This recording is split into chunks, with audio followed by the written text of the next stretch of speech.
everyone, how are you? Hope you all are fit and fine. Students, this is Sonam Trivedi here, your science teacher. If you have not subscribed my channel, please do subscribe it so that you will get all the videos on your YouTube. So students, we were learning about nutrition in animals chapter number 2. That is almost completed in the previous video, and some of the topics are to learn that we will continue in this video. Okay student, so we have learned about the types of teeth, how humans use their digestive organs in their digestive system or their digestion, from where our digestion starts. That we all have learned. We all have learned about the taste buds on our tongue. Digestion in the small intestine, ये भी हम पढ़ चुके हैं.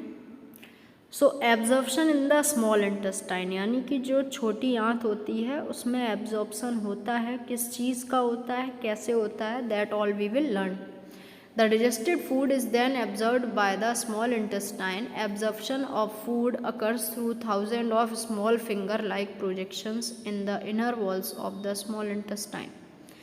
These projections, known as villi, singular vilus, increase the surface area of absorption of digestive food. यानी कि जो भी भोजन हमने लिया है, जैसे ही वो स्मॉल इंटेस्टाइन में पहुंचता है तो वहाँ पे स्मॉल फिंगर लाइक प्रोजेक्शंस होते हैं जो उसकी अंदर की वॉल को और ज़्यादा बढ़ा देते हैं, जिसको विली कहा जाता है.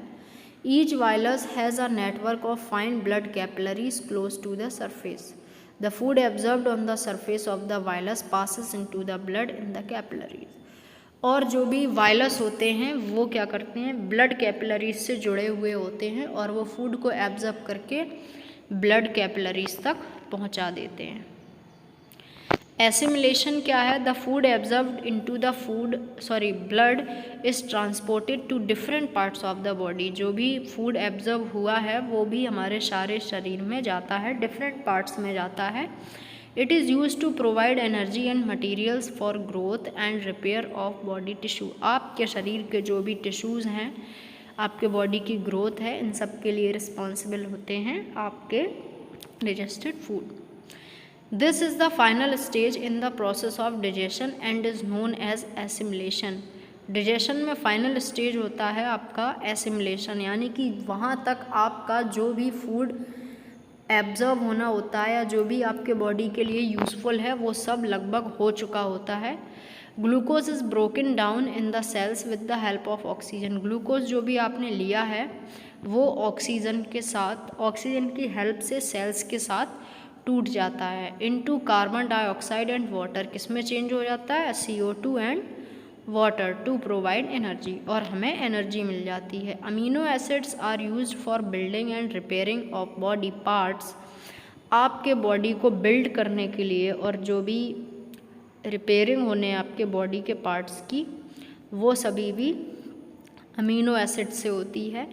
Fatty acids and glycerol are stored under the skin and act as energy reserves. जैसे हमारा भोजन ज़्यादा बन जाता है तो हम रेफ्रिजरेटर में उसको स्टोर कर लेते हैं, उसी तरीके से अगर हमारी ज़्यादा एनर्जी होती है तो वो हमारे फैटी एसिड्स और ग्लिसरॉल के रूप में स्टोर रहती है, रिजर्व रहती है, जिसको एनर्जी रिजर्व्स कहते हैं. Next is egestion. जो भी भोजन हमने खाया था वो सारा का सारा तो स्टोर या एब्जॉर्ब नहीं हो सकता, तो जो फूड डाइजेस्ट नहीं हो सकता है वो स्मॉल इंटेस्टाइन से वाइड ट्यूब और बड़े से ट्यूब में आ जाता है, जिसको लार्ज इंटेस्टाइन कहते हैं.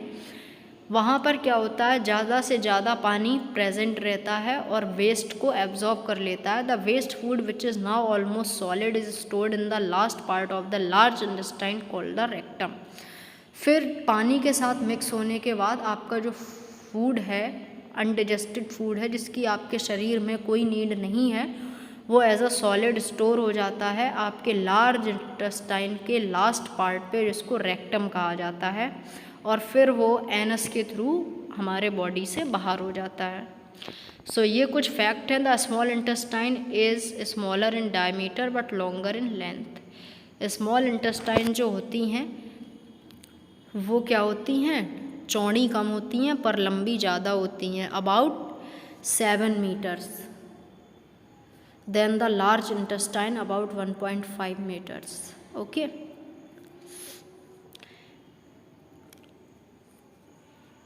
Next is ruminants. Ruminants क्या होते हैं? Ruminants are hubed plant eating animals that digest their food in 2 steps. 2 steps में ये अपने भोजन को digest करते हैं. Some examples are cows, buffaloes, goats, sheep and bison.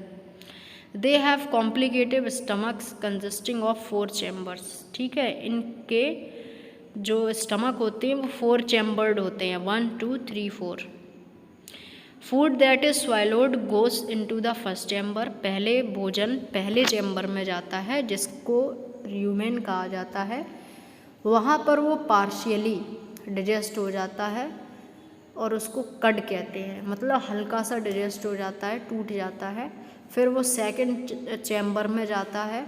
It is return to the mouth for throwing chewing.